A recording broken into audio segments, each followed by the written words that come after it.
Welcome, welcome. Oh, hello. Oh, that's better. Always a pleasure. Now, just because we are slaves to social media, we need a little bit of audience participation on this, because what we need to do is we need to show everybody back at home what they're missing by not being here. So what we're going to do, we're going to have a quick selfie on a video, and I'd like you all to give us a big cheer.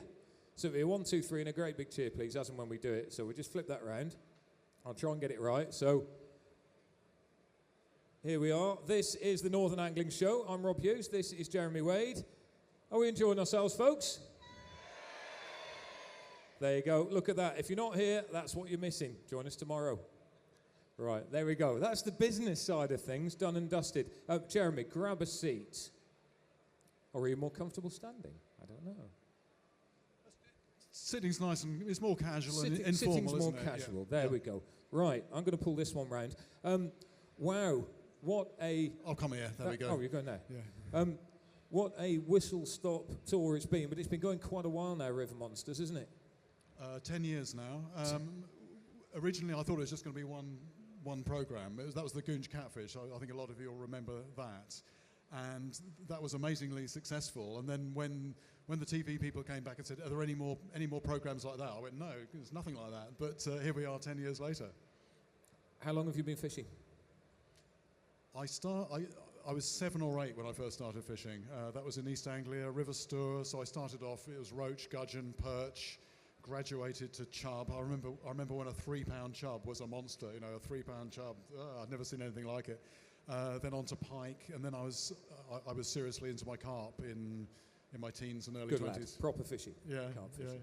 Back. I was telling somebody the other day, there was one. This is what it was like in the old days of carp fishing. I remember there was one lake where I never caught anything. I just kept fishing there, kept fishing. I found out years later there weren't even any carp in there. You know, that was how it used to work sometimes. Just brilliant stuff. And you obviously now earn your living. You spend your life fishing, but it's part of your life and always has been as well. And how do you spread the word? You're a fantastic international ambassador for angling. How do you spread the word to non-anglers about fishing? What do you say to them when they're talking to you? Well, I think the great thing about River Monsters is it's actually watched by a lot of non-anglers. I don't know what the numbers are, but it's about 50% of the people who watch aren't anglers. And I think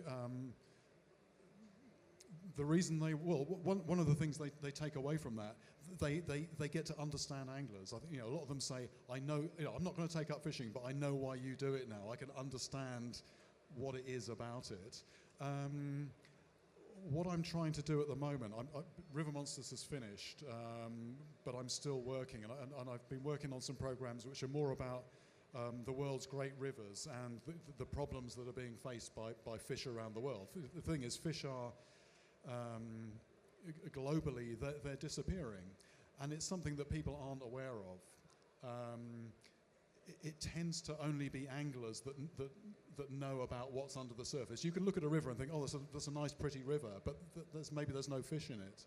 So I suppose I'm trying to get across this idea of fish as wildlife. Fish are creatures that we should all, not just anglers, appreciate. And just because we don't see them a lot of the time, that doesn't mean we shouldn't care about them. So that's the message I'm trying to get out gently. And I think River Monsters, it does have this.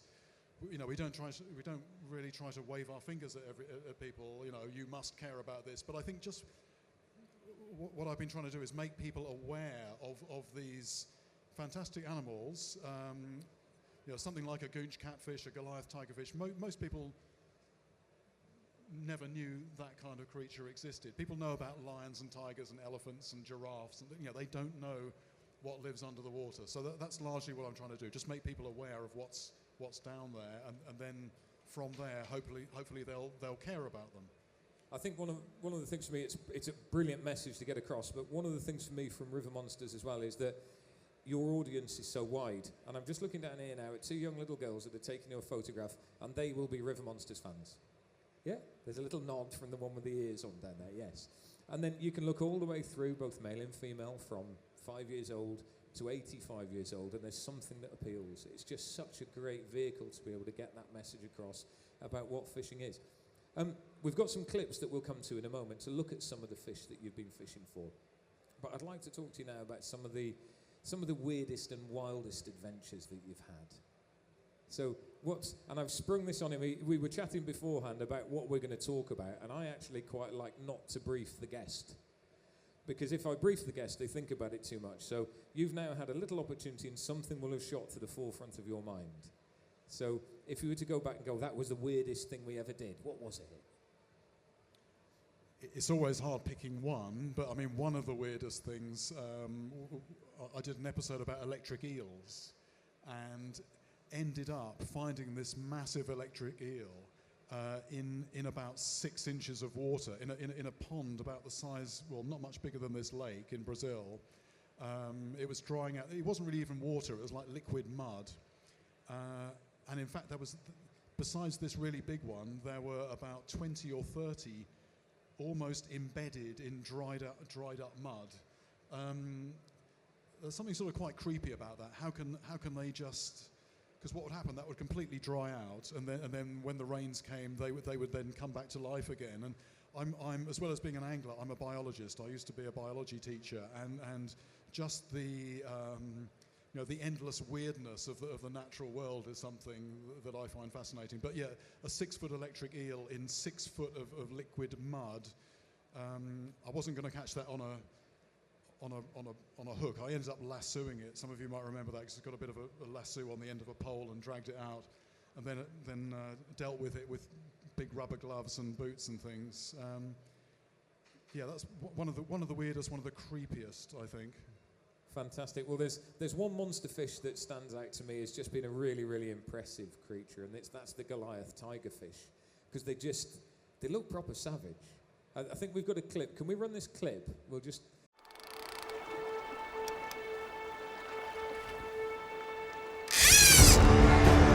Fish on! Red! The net!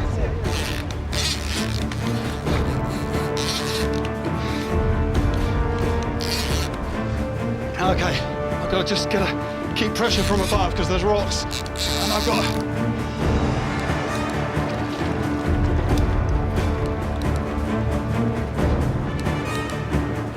It's gonna jump, it's gonna jump.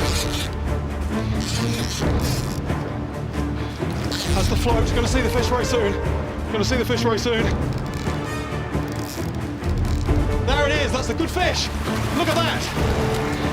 The net, the net, the net. Careful, Fred, careful, careful, careful.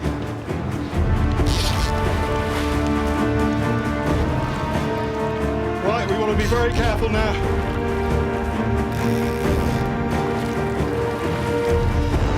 Ready, the net. We want to get the head in. La tête, la tête. Oh, segurez le poisson. Bon, I got it. We got the fish. What we've got to worry about now is it biting its way out. The mouth is going, the fish is breathing, that's good. And the gills are going, that's good. This water is nicely aerated, that's a good thing as well. Now, those teeth! That will just take lumps out of other fish, it will take lumps out of crocodiles even, and there are stories well documented of that taking lumps out of people. There we go. Oof. What a freshwater monster this thing is. What I'm looking at here is the ultimate piranha. Those teeth, just like a piranha's, triangular, sharp blades down the side, and they interlock. They interlock almost like scissors. They will just cut a lump out. Two big differences though. One is piranhas hunt in packs. This is a solitary hunter. And the other thing is the size. People who think that piranhas are scary, if they saw one of these things, I think their nightmares might be populated by a slightly different animal.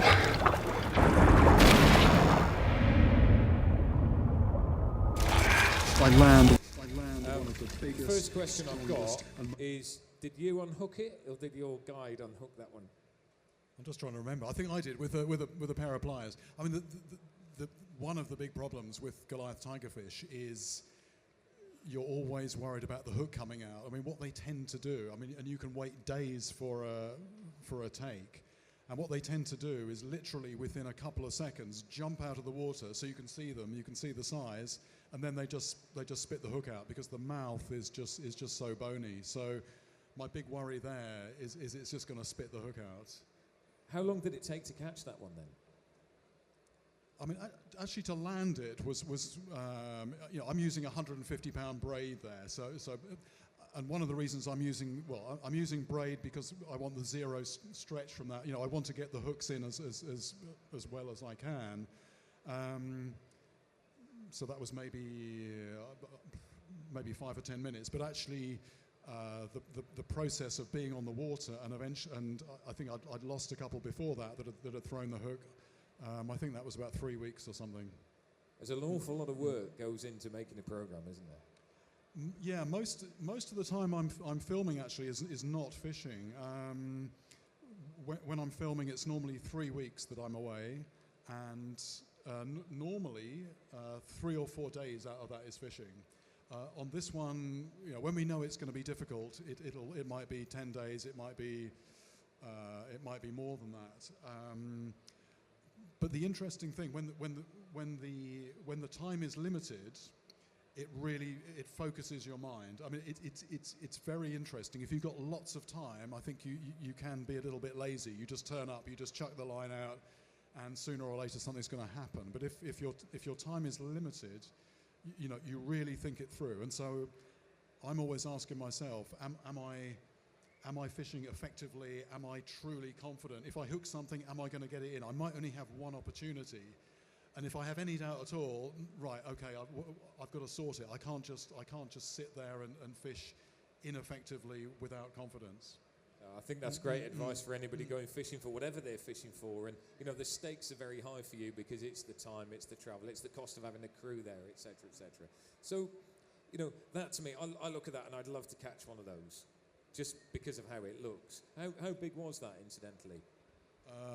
It was 76 pounds, I think. Well, it looked a bit of a donkey, that. Yeah. That's a proper monster, isn't it? There's another fish that I'd like to catch, and I think this is the next one that we've got going on. And I'm in the US with prize shark angler Mike Palmer, trying to catch a bull shark to see if these lethal fish really are prowling Florida's freshwater rivers, ready to attack. I have something much bigger than I am on the end of my line. There it is.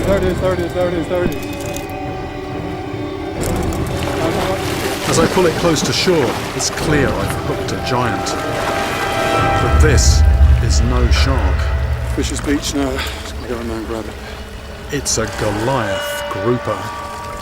That is just a massive grouper. After a 20-minute struggle, it should be worn out, but it appears this beast has only just started.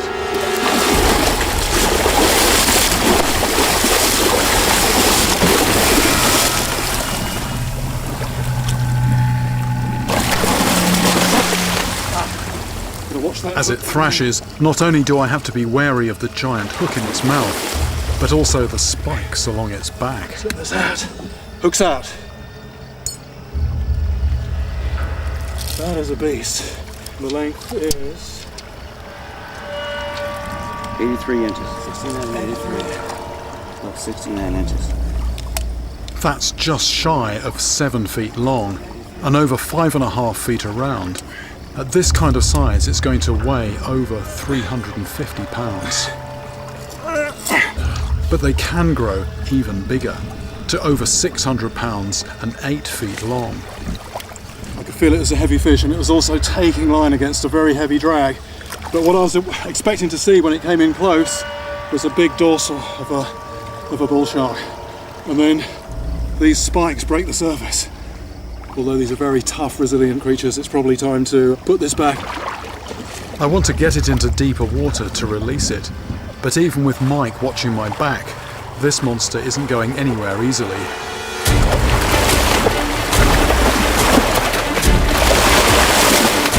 out!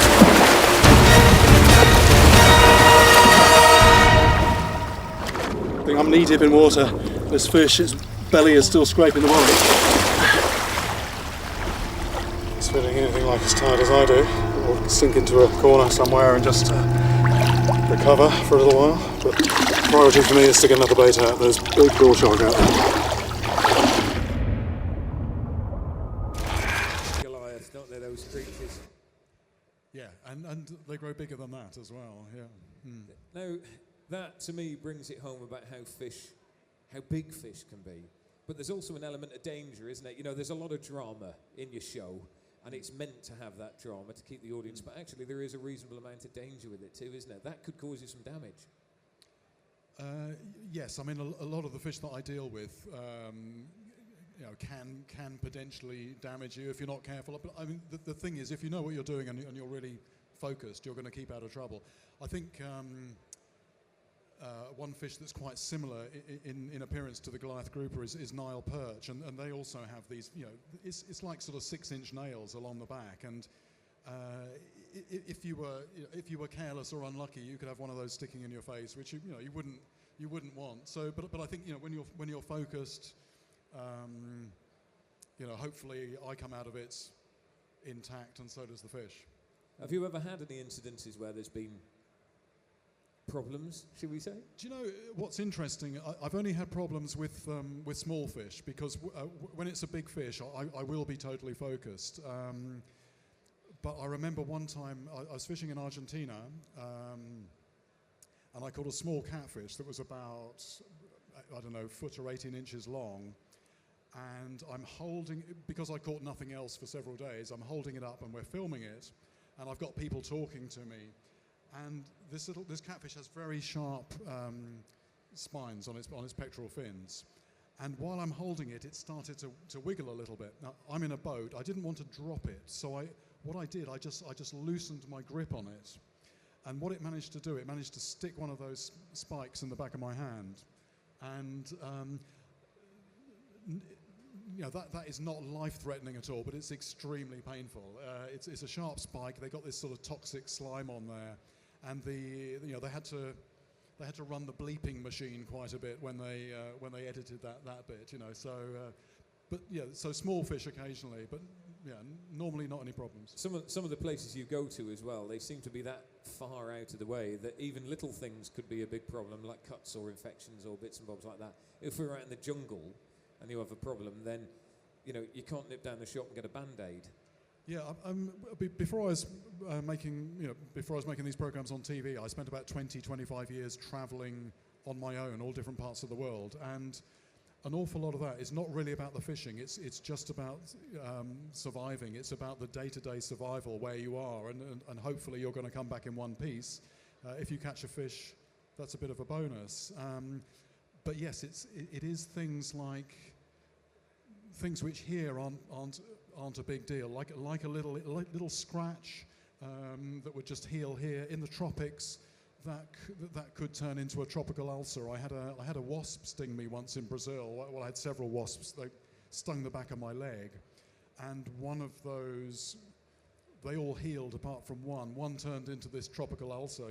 My entire leg just sort of blew up, and I ended up, when I got home, I had to have that dealt with, but it just suddenly turned very nasty. How do you cope out there? What do you do? When you're out, we see you in front of camera, and there's also the guide that is with you a lot of the time showing you around, and there's obviously a cameraman as well. Are there many more people there, or is it literally, when you're out, are you roughing it? Or is it an Anton Deck style, we're in the jungle but we've got a hotel around the corner? It depends where we are. If we're fishing in the US or something, we'll be in a hotel.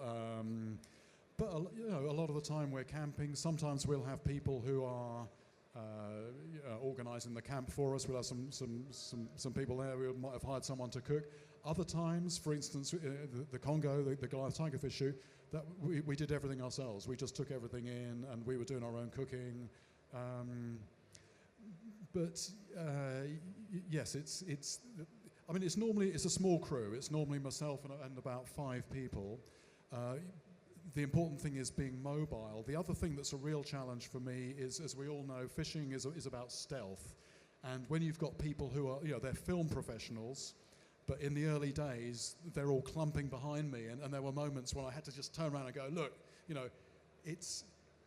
if you just drop one of those boxes on the ground or just tread a little bit too heavily, we've just wasted our time coming here. You know, you have to, you've got to drag all this stuff, but you have to do it quietly. And you know, they all know that now, but that is a real challenge to have a film crew that's mobile but also stealthy. It's the age-old problem of making fishing programs, isn't it? You know, what you see on the TV is great, but actually there's an awful lot that goes on behind the scenes as well. We're going to look at another clip now, which is the Arapaima, and this is, if somebody wanted to go out and catch a monster, this is actually achievable because there are places where they can go and catch these, aren't there? Of course, if you want to go out to Brazil and catch whatever it was that you were talking about earlier, then you can go out and have a crack at that. But can we run this next clip, please? Hello, gentlemen of the jury. Gentlemen? There we go. We're on. So whereabouts is this? Let's have a little chat through this one. Right, which is this. Here we go. This is Guyana. So this is on the fly. That's right. So Guyana is South America. It looks very like the Amazon, but it's a separate watershed. This is right on the north of South America, on the Caribbean coast. And fly fishing. Fly fishing. Normally, you're fishing with something you can hardly see. Here, I was fishing with something resembling sort of a dead parrot. So that was the kind of fly I was using there.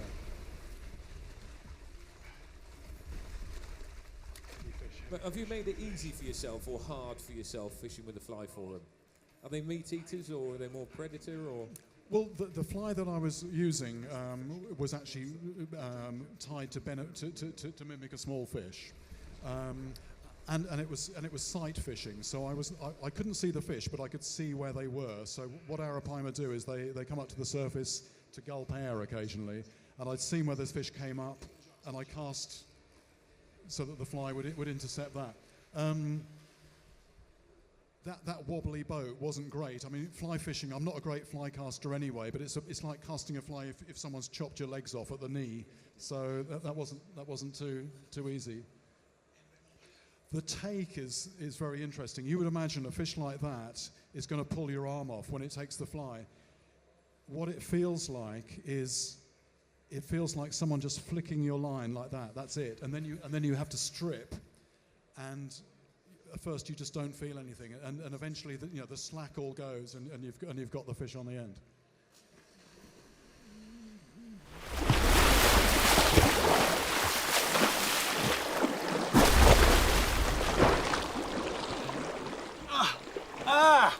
Look at this! Arapaima on a fly. This thing,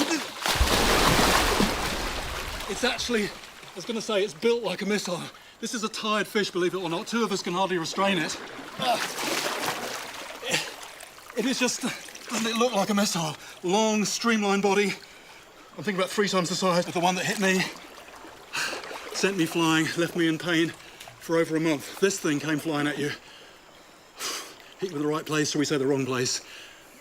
You wouldn't know about it. Just a final flashing, fleeting moment, and then lights out for good. I think that's a strong fish. This is the biggest fish of my South American fishing career. A river monster as deadly as any beast of folklore. And if you caught a glimpse of something this size, colour and shape appearing on the edge of your vision, your mind could fill in the gaps.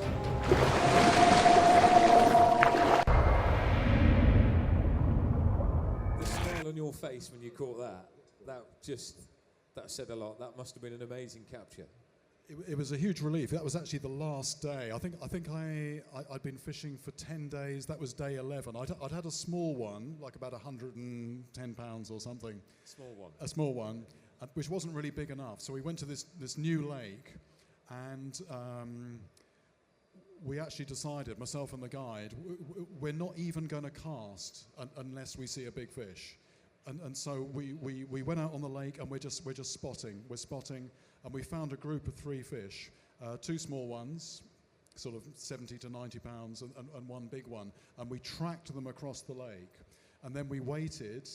A small one came up, and then another one, and then there was just this fizz of bubbles, and Rovin, the guy there, he said just cast beyond that first cast. So I mean, again, it's that thing about fishing in a concentrated way.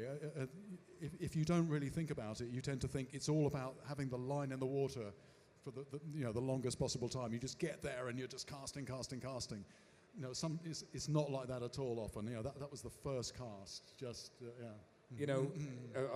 You wouldn't have caught it earlier, but Des Taylor was on stage, and he was talking about something very, very similar about the cast being in the right place.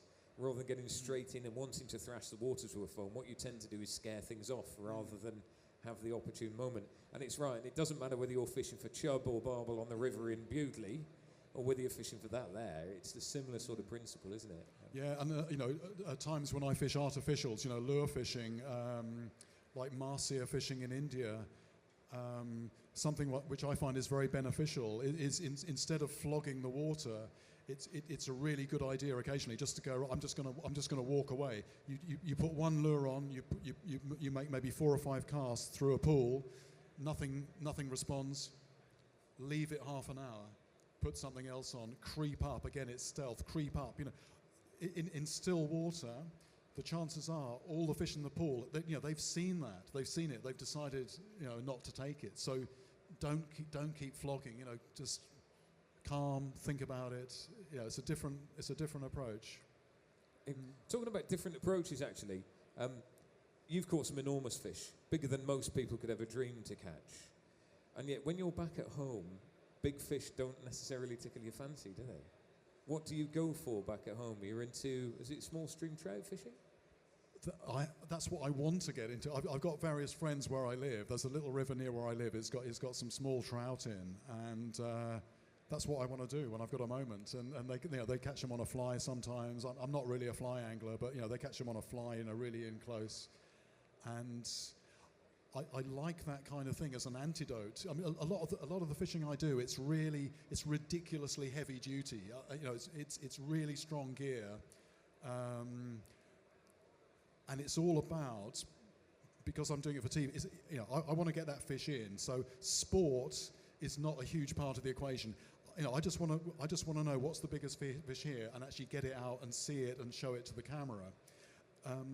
But using delicate tackle once in a while is something that I really enjoy. Fantastic. Well, it's lovely to see that angling passion is still there, because when people go out and catch big fish, a lot of the time they'll say, well, where do you go from there? What do you do? But if you're an angler, it's still there, isn't it? You just want to do the same thing slightly differently. Well, I think I'm really surprised by the popularity of river monsters. When I started traveling different places, it was a really niche thing. Not many people were interested. But I think the fact that it's got such a wide audience, I think angling is very universal. The fact that I'm catching something like that Arapaima, people, non-anglers watch it, but anglers who watch, they can still relate to that situation. They can still imagine that they're there, and you're basically confronted with this problem. There are fish in this water. How do you get them out? It's very universal. It is literally, it is that, because it's. I think it's probably the first, and I'd say the best show for breaking down the boundaries between countries, breaking down the boundaries between anglers and non-anglers, and also breaking down the boundaries between different disciplines of angling. Because, match anglers might think that carp anglers are idiots, and carp anglers don't like trout anglers, but ultimately there is a word within all of those phrases which applies to us all, which is angler. And river monsters, for me, there's a bit of drama in it, of course, but it just adds to the fun of getting that message across. How many countries do you broadcast to, or how many countries? What's your viewing figure? It broadcasts. It's worldwide. I have no idea what the numbers are. I mean, it's in the US. It's the most popular program they've ever had on Animal Planet, which is part of Discovery. Is the most popular program that they've ever had there, and for the whole time it's been broadcasting. But we go to places like Mongolia and Ecuador. Wherever we go, there are people who've seen the program. And how do you nip down to Morrison's to get some milk? Then do you get mobbed? Because I know here you're getting mobbed everywhere. When you want to go and get the milk, what's it like being a real celebrity angler? I put the disguise on. I've got a hat that it confuses some people, but not very many. Yeah. Fair play. Right, we're running through this really quickly. There's catfish next. I want to talk about catfish because again, we looked at the Arapaima, but if you want to catch a real big fish and you've not caught one, then catfish are very, very accessible. And I think that's one of the things I want to bring across with this one, that it isn't difficult. This was in Spain, wasn't it? Mequinenza.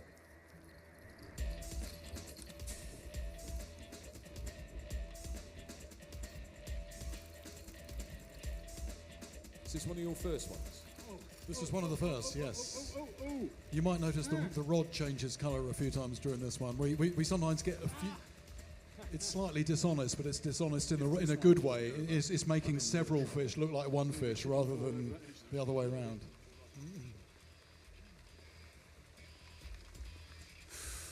My groin is... You've gone from split cane to carbon there. Oh, yes. The rod's jammed in.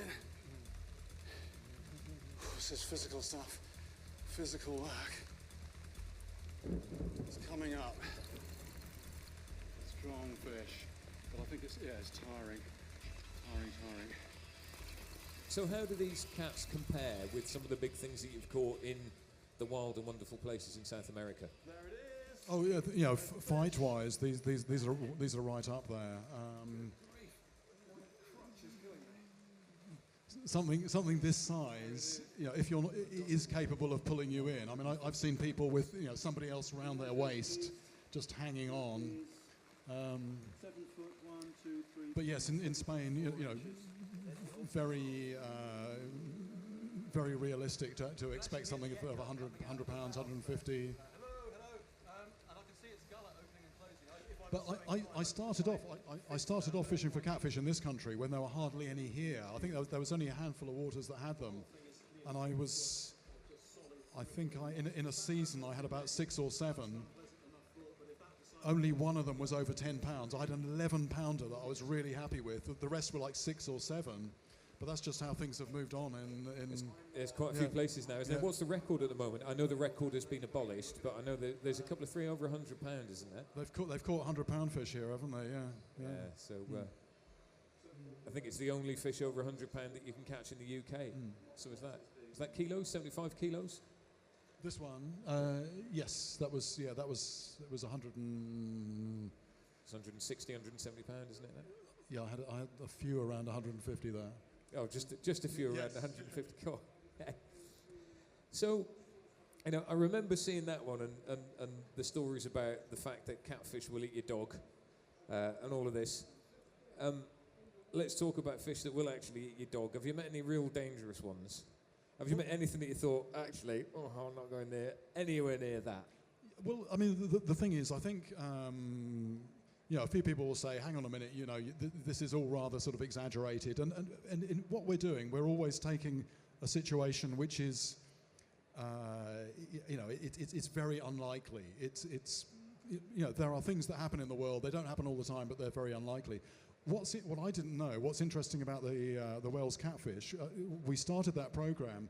Some people in Germany swimming in a lake, they like to swim in lakes over there, had been bitten by Wales catfish.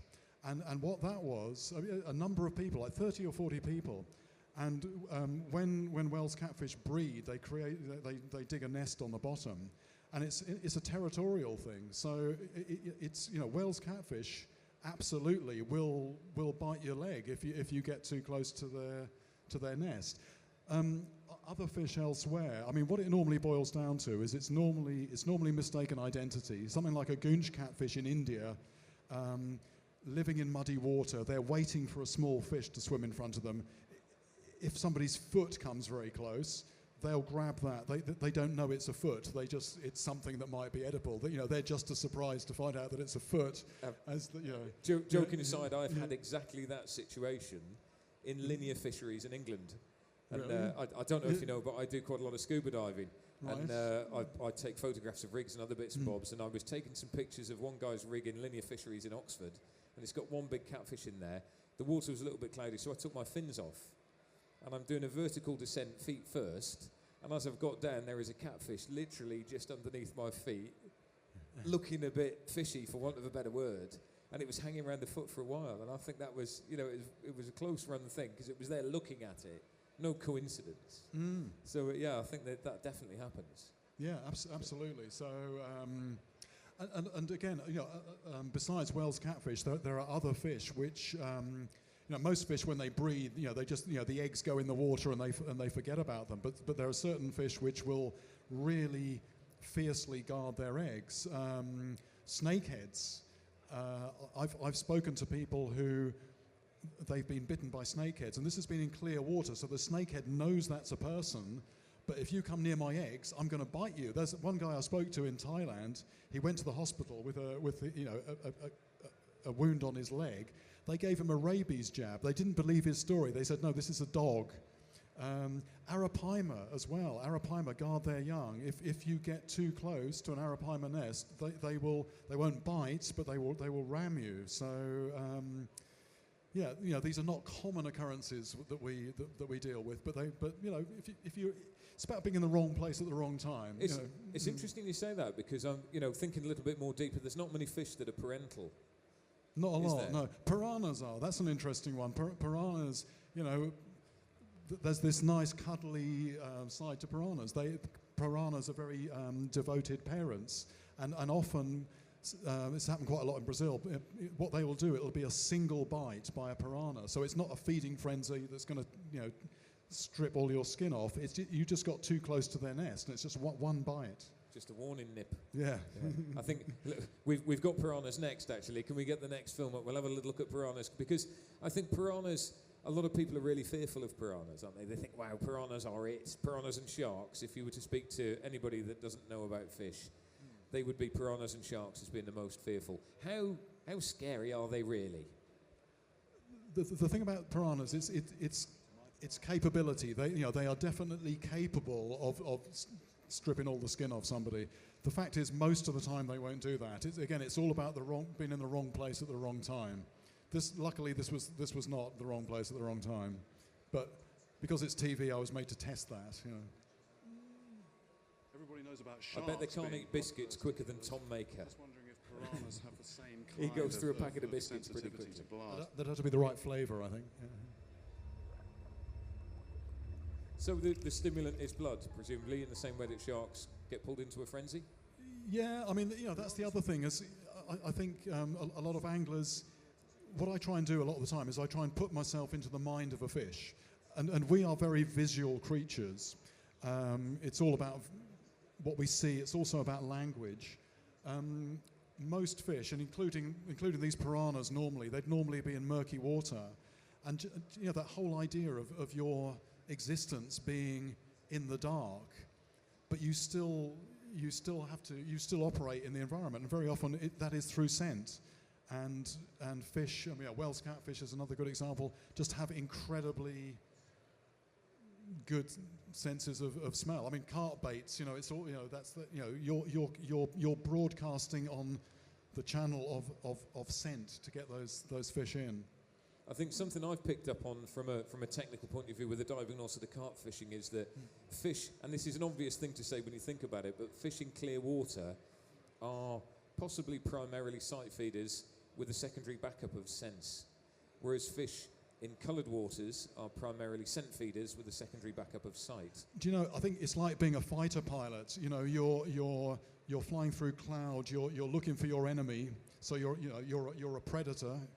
And you operate on different senses. So you're operating on radar, and then you get a visual, and then you go in. And for something like a Wels catfish, it's the same thing. They maybe feel vibrations, they smell something, and then they get the visual, and they move in. So the fish is using all its senses, but what is the main sense is changing according to where it is, how close to its food it is. Well, from a tactical point of view, actually, it can change day and night. It Yes. can change according to cloud in water or no cloud in water. Flood conditions on rivers and not, and I see people write about things saying this is the way, you've got to do it, and it might be that way, but only then. And Exactly. there is so much that, the joking aside, I watch your programs and I really enjoy the psychology, understanding the psychology of the fish. Because I think as anglers, if we can understand the psychology of the creature a bit more, it will make us much, much better anglers. Yeah, I mean, a lot of the places I go to, I mean, not so much now, but when I was travelling on my own, nobody fishes there, or nobody fishes there rod and line. So I literally have to go back to first principles. So I look at I look at the pond or the bit of river and think, if I was a predatory fish, where would I be? So what do you look for signs of fish? Maybe you don't see signs of fish, so you start looking at the current. What's the current doing? And my secret for a lot of my fish is it's eddies. If you can just see where the water's doing that. If normally if you chuck something out into a fast river, it just gets swept on down. You've got to pile on the lead, and then you wonder why you don't catch anything. But if you see that little furl of turbulence, the chances are there's slack water there, and the fish can sit there. It's out of the current. Not only that, anything coming down that's interesting to eat is going to settle there. So it's like that's the place to fish. And again, you don't need to pile the lead on. It'll just settle there nicely. Often it's quite close in. So again, it's stealth. You've got to be quiet, and it can be right at your feet. And that close quarter free lining as well, if you can do that, is brilliant, isn't it? Because your bait is going to behave almost as naturally as it can do and end up where the fish is. And I think a lot of the time we defeat ourselves by trying to make the fish come to where we want it to be rather than sending the food to it. Actually, yes. A lot of the river fishing I do, I hadn't really thought of it that way. Where I'm trying to get my bait very often to settle somewhere in a fast flow, and I put it in one place that doesn't work. Put it somewhere else. Well, eventually I'll get somewhere where it will settle, and that's good for two reasons. It's good because I've got my bait to settle, but that is exactly that's where the food ends up. A fish is likely to come looking for it. Exactly, and and this is something that we ignore so much as anglers now. That free lining opportunity, because as soon as you put something onto it, whatever it is, whether it's floating at the top or heavy at the bottom, it makes the food behave differently. Yeah. We're going to close off with one more clip, which is going to come up now, and I'm going to ask you about your favourite fish. I think this is a clip, we can run this one. This is the biggest fish. This will be the short-tailed. It's got bigger since then. This is the 11 grueling days. It's got bigger since then. This was a big one, Could wasn't it? be the biggest totally freshwater river. Oh, totally fresh water. There we go. I think yes, this still is. This is your stingray, isn't it? Yeah. Like, I remember seeing this one, thinking you're mad. Because I hooked the stingray once and had it on for 27 minutes before it snapped me. Right. And I went, I'm never doing that again. My back hurts. I don't want to play the game anymore. I had to lie down after this one. It was this one was 3 hours and 50 minutes. Just take that in, guys. Yeah. If you're a 4-hour-long match angler and you sit on your box for 4 hours, imagine hooking a carp on your first putting and playing it for 3 hours and 5 minutes. But what was interesting, this was another one. It was right on the last day, and what I did, I had two outfits out here. Now, normally I like to fish one rod and really focus on that. And there were people telling me, you've got to put out more lines. You need to put out 3-4 rods. And with this kind of fishing, often that's counterproductive. But I sort of gave in slightly, and I put two rods out. And of course, I hooked it on the wrong rod. I mean, the line is good there, but that's like a 30-pound class boat rod, which it just doesn't have the lifting power. So if that had come on my other rod, I think I would have got it in a bit quicker. I'm just going to relay that word there, 30-pound boat class rod, and look at it. That's not a quiver tip rod, is it? You're not feeder fishing for bream there. That is a serious piece of kit anyway. Yeah, I mean, there's no subtlety with stingrays. I mean, it's not, you're not really playing the fish. They will run occasionally, but it's normally just stuck there on the bottom, and you're trying to get it, just unstick it. A little bit of tactics. We were trying to move the boat. I mean, so it's very much a team effort. We're trying to move the boat. Maybe let's go take the boat round the other side. I'll pull from a different angle. Sometimes you can, with your hand, get a little bit more purchase, but that's a bit risky because you're losing your sort of safety of the cushioning. So what pound line is that then? Just trying to remember. That was alien freshwater fish I've ever seen. Anyway, it's big. That was, I think it was a £150 braise. Yeah, with a fluoro leader on I it. think this is a fish that until recently I And didn't then wire even on the know end of that existed. because they've got sort of they're not sharp teeth, but they've got quite powerful teeth. And there's piranhas there as well. So if you chuck a bait out, the chances are the piranha's going to come along, chew the bait, and bite your hook off. So you don't want that. Really makes this species stand out. And we're is that it bothered is a about bream in this country, taking the bait. And you've got piranhas nicking your bait meant for stingrays. club fortified with rusty nails, which it drives. So what's the in. biggest fish you caught then? The biggest fish, if you include marine, I caught one for this last season of River Monsters, one of the 6-gill sharks, which was probably about 1,400 pounds, something like that. Blimey. So that's about from the edge of the stage to here, something like that. That's a serious creature, isn't it? It was That a is bit, but serious it creature. felt like a grand piano on the end of the line. It was, which was slightly animated, but it was more just that dead weight. Brilliant. And in freshwater? I think in freshwater, I think it's still that, which was again, it had to be an estimate. I think that was about. God, I'm just trying to remember. I think it was close to 300. It's about 270 pounds, something like that.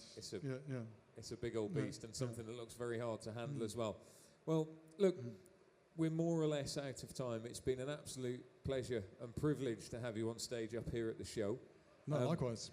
I'm going to see if anybody's got any questions. We've literally got 5 minutes or so. Has anybody got any questions? I see a young man down there. This is your opportunity. And I had to ask the big man a question. What have we got? How did you start off? How did you start off? When I was 7 or 8 years old, I was given a fishing rod. Well, it's actually a fishing outfit by my parents. It was how can I say? It was a very bad. It wasn't a good item of fishing tackle. It was just something that was given to me. Nobody in my family fished at all, so I didn't know what on earth I was doing. I went down the river. I just caught, the first few times I went fishing, I caught nothing at all. I decided very early on, this is the most stupid thing anybody could ever do. Why would you want to sit out in the cold and just, with nothing happening? Then one of my school friends, whose grandfather was a fisherman, he lent me some other stuff and just told me a few basics, like I was jumping up and down on the bank making a noise. No, don't do that. You've got to be quiet. Don't go looking for the fish you can see because they're going to be really hard to catch. Go somewhere else where, try this quiet bend on the river. So, yeah, I did give up fishing briefly when I was that old. Brilliant. Anyone else? We've got another youngster down there. You've got a very popular young following here, Jeremy. Right, just wander through here. What's your name then, young man? Nathan Williams. Nathan Williams has got a question for you. Stand up so everyone can see you. Stand on your chair so Jeremy can see you as well. Don't fall off it because I'll be in trouble. What's the biggest marcy you ever caught? The biggest marcia I caught was 92 pounds. That was in South India. So, and that was on 22 pound main line in very fast flowing water. So I was quite lucky to get that one in. Fantastic. We've got time for one more. Anyone else? Oh yeah, we got another one. Hang on, we're going to do this one, I'm afraid. All right. What's your favourite fish to eat? Favourite fish to eat? I like grilled mackerel, but there's a fish that lives in the Amazon called a tambaki. It's a bit like a pacu, if anybody knows that. It's got teeth that look like a horse's teeth, and the reason it's got those is because it mostly feeds on nuts that fall off trees. So when the river floods and parts of the Amazon, the water will go up almost by the height of this building, 50 feet, like 15 meters. So when that happens, the river floods the forest. These fish go swimming in the forest. They find a tree and they eat these nuts. So they have this amazing high protein, totally organic diet. And those fish, all you got to do is you just clean them, a little bit of salt, get some glowing embers and just slowly put them over that, and it's the best fish you can imagine. You'll have to nip down the local Morrisons and see if they've got any on the counter. Ladies and gentlemen, that is all we've got time for now. If you want to catch up with Jeremy, you're going to be on your River Monster stand, which is We're in the corner. We're in the corner over there, and I'm there till we close today. And he will be down here for some photographs as well. So, can I have a rapturous round of applause for the man himself, Mr. Jeremy Wade? Thank you, everybody. Thank you.